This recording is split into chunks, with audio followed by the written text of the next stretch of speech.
Just jogged, okay, walking. Let's see here.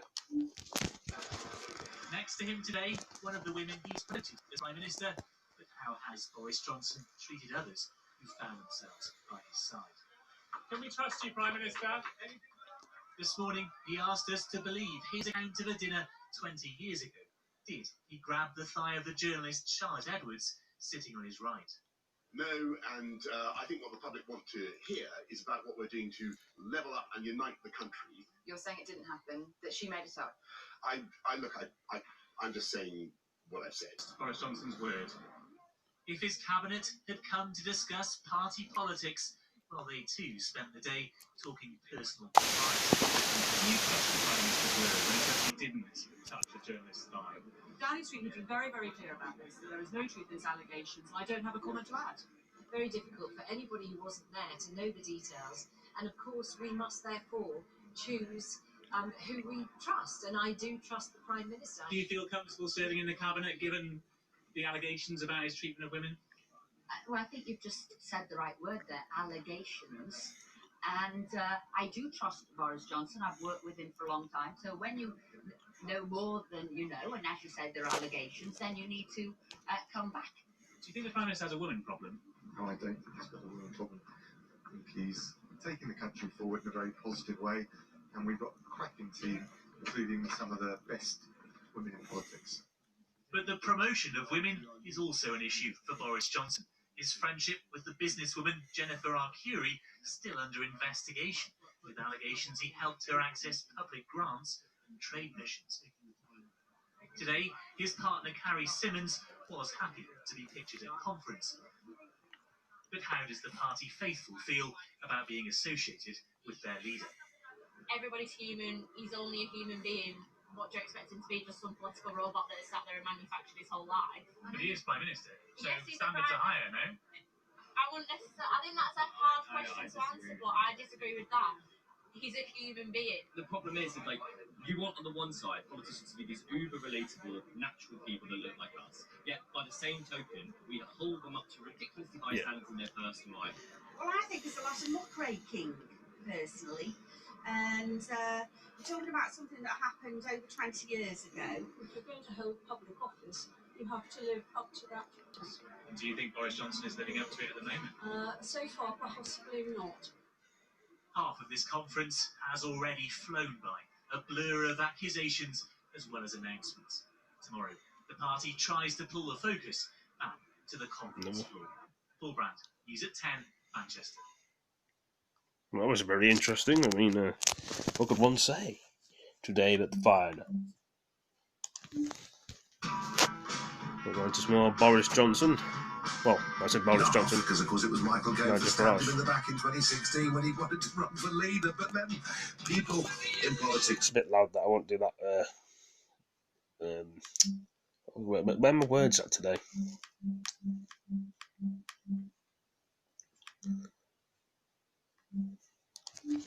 Dan Walker and Naga Munchetty's discussion of President Trump's motives after he said 4 female politicians of colour should go back to places from which they came has turned into a major issue for the BBC. And every time I have been told as a woman of colour to go home, to go back to where I came from, that was embedded in racism. Now, I'm not accusing anyone of anything here, but there is, you know what certain phrases mean. Are you still told that? Do you hear that quite regularly? Yeah. But, you know, I've been told it. I know that you're sitting here not giving an opinion, but how do you feel then, as somebody who's been told that before, when you hear that from Furious. When you hear that from him? Absolutely furious. Last week, the BBC's editorial complaints unit partially upheld a complaint against Naga Munchetty. It said its guidelines do not allow for journalists to give their opinions about the individual making the remarks or their motives for doing so. But tonight, after a row over its handling of the issue, the BBC's Director General, Lord Hall, overruled that, saying, "In this instance, I don't think Naga's words were sufficient to merit a partial uphold of the complaint around the comments she made. There was never any sanction against Naga, and I hope this step makes that absolutely clear." The BBC's U-turn comes after more than 40 broadcaster celebrities and actors of colour condemned its decision as racial. Tonight, one of the signatories said the BBC needed to learn lessons fast. Lots of black and minority ethnic staff in the BBC feeling very, very undermined and feeling they cannot. the organisation that they work for, know and love in the way that they used to. Lots of those issues need to be addressed at the highest level really quickly. It's also noticed that the initial complaint also referred to Dan Walker, despite the BBC's editorial standards director saying it was just Naga Manchetti. The corporation says that reference was to the final version of the viewer complaint, which was solely about Manchetti. After the controversy of the past few days, the BBC will be hoping that tonight's intervention from its Director General will draw a line under this affair. But there's no disguising the damage it's left in its wake. Neil Connery, News at 10 at New Broadcasting House. Bloody hell. What is the world we're living in, guys? I mean, what's going on?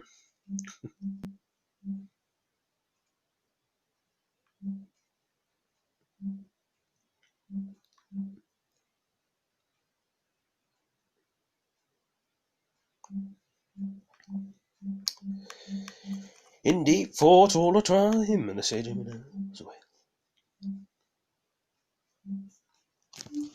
These assassins poisoned people on the streets of Salisbury. And a party led by a man in Jeremy Corbyn, who attends a memorial at the graves of terrorists responsible for butchering Israeli Olympic athletes out of anti-Semitic hate. I say this, and I say it to all of you, you know I'm a passionate Brexiteer.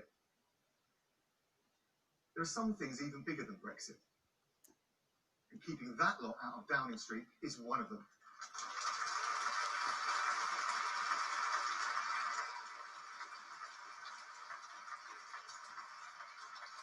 Yeah. Nope.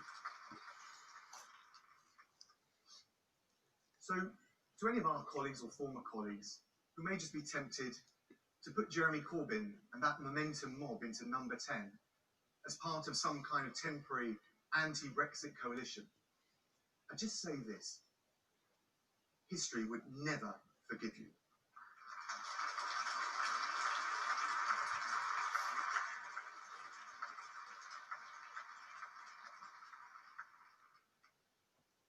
And as for the Liberal Democrats,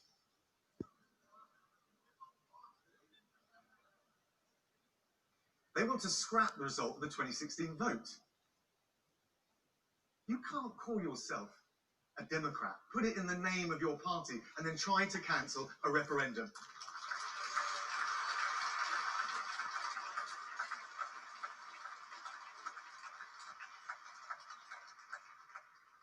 No one ever accused the Lib Dems of consistency.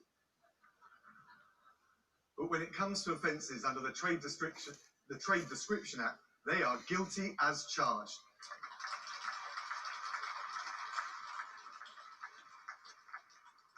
This Prime Minister's got a better way to take us forward. Let's get Brexit done. Let's move on. Let's unite behind that one nation vision for our country. And let's bring the Conservative family back together. You know, we in the Conservatives, we keep our promises. So we're going to make a success of Brexit. We're going to free our country to reach its full potential. And with this Prime Minister's leadership, with his energy, we're going to seize the historic opportunity for Britain to reach out to the world on our own terms, with global horizons, limitless ambition, and a strong moral compass. My friends, it's time to put the past behind us. It's time to let go of the wrangling and the doubts. It's time for us to be the country we want to be. Great Britain. Ambitious, confident, and free. Thank you all very much.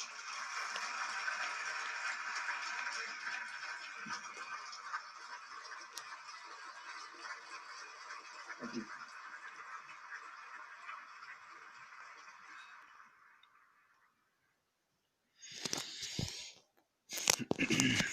Just trying to think what else I can show in this video. I think this protesting is still going on in Hong Kong. I think people are kicking off there still. I mean,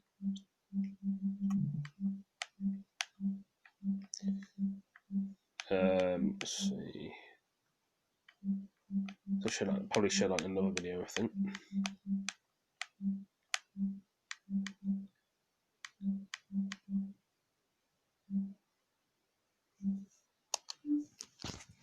Prime Minister's accused of not taking the concerns of MP safety appropriately seriously. He called it humbug. Do you agree that it's humbug? As I said, Prime Minister can speak for himself. Well, I mean, he's not answering any of these questions. I'm asking you, do you think it's humbug? Do you think MPs are unsafe as a result of... I think MP safety is as a cause of grave concern. If you were in my job now, what would you do? I'll answer my question.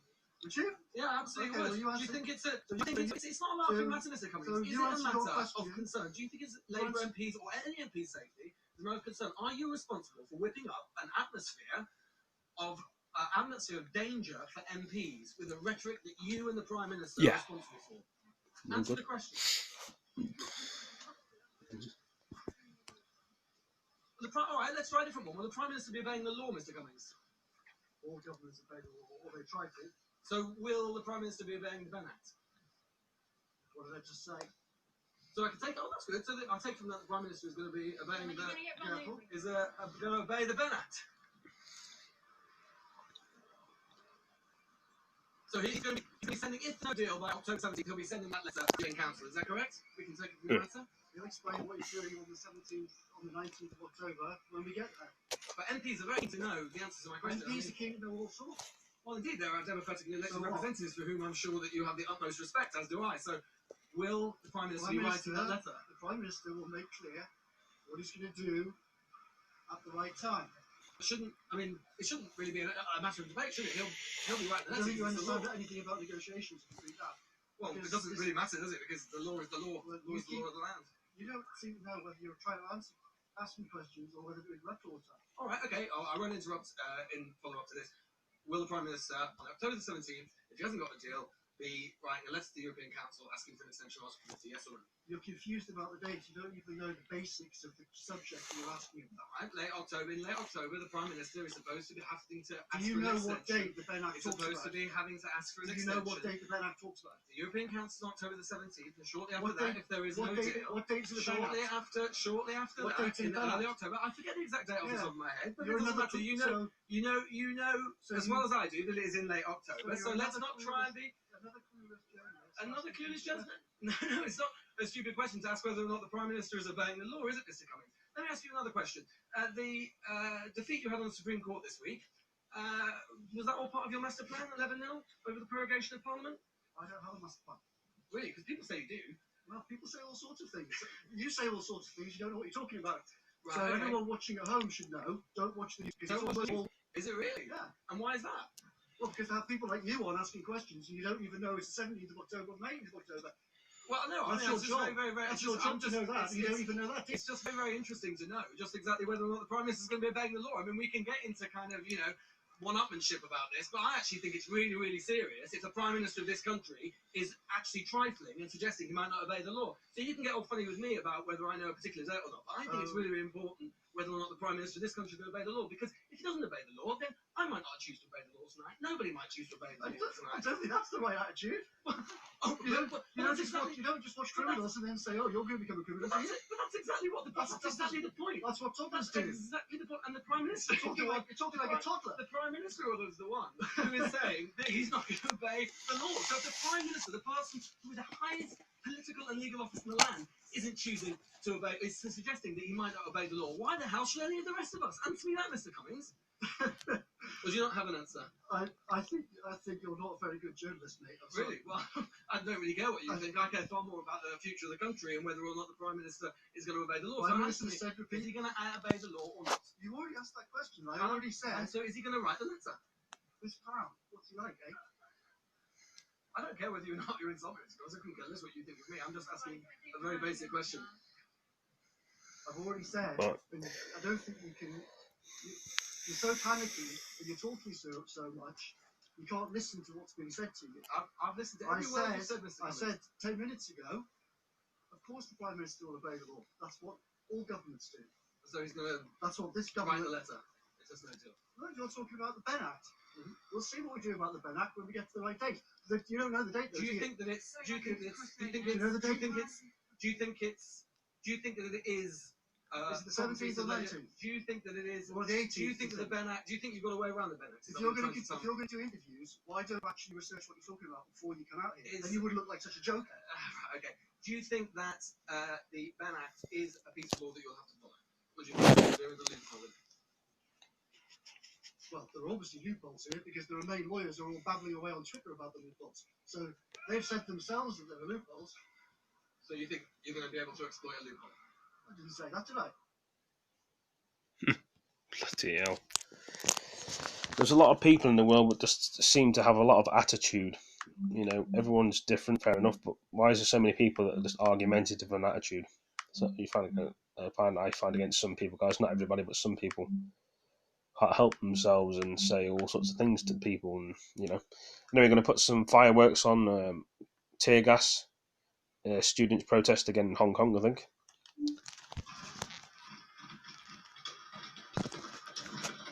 More protests. This has been happening for weeks and months, these protests in Hong Kong, guys, if you don't know about it.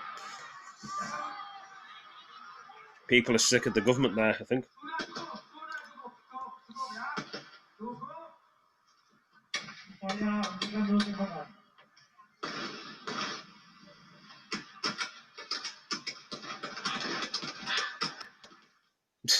Bloody hell. This country's getting worse and worse. Not everywhere, but in some places. It has been alleged that you touched the thigh of a woman at a lunch without her permission. Did you? No, and I think what the public want to hear is about what we're doing to level up and unite the... Right, so... Military. What's going on here? Boris Johnson supports using the military. What do you think? It's done. Yes. By the way, I know that there are problems caused by the so-called Surrender Act. Right? Now, but let me ask you, how do you think it's okay for you to call it the Surrender Act? Am I fighting a losing battle? No! Use these military metaphors? No! Or should I stick to my guns? Stick to your guns! I will stick to my guns with your support, my friends. And once we've got Brexit done, let's make sure that we Donald Trump uses the military methods. This country with infrastructure, with better education. Military methods. Bloody hell. Right, so what am I thinking again? I think I'm going to leave it in this video, guys. Hope you've all enjoyed it, and I will be doing some of this tomorrow. I'll be doing some streaming, you know, these videos, pre-recorded videos. There's nothing wrong with pre-recorded videos. Lots of people do it in the world, and loads of people stream games in the world, and some people don't know how to stream. But anyway, like I say, in the future, I'm hoping to get my account back on the one I'm on, and then I can sort of stream games, which would be nice. But there we are. I mean, I am going to be back soon. It's like anything. I mean, in the world, if you break the rules, this is what happens to anyone. But you know, some people have a chance in the world. I mean, you know, we all make mistakes, and we're all human beings, and you know, just humans. And some people take it too far. But anyway, shall catch you all on the next Brawl. Peace. Have a great night, guys. Peace. See you later. I better go now. Peace. I'll be back again. Don't you worry. Take it easy.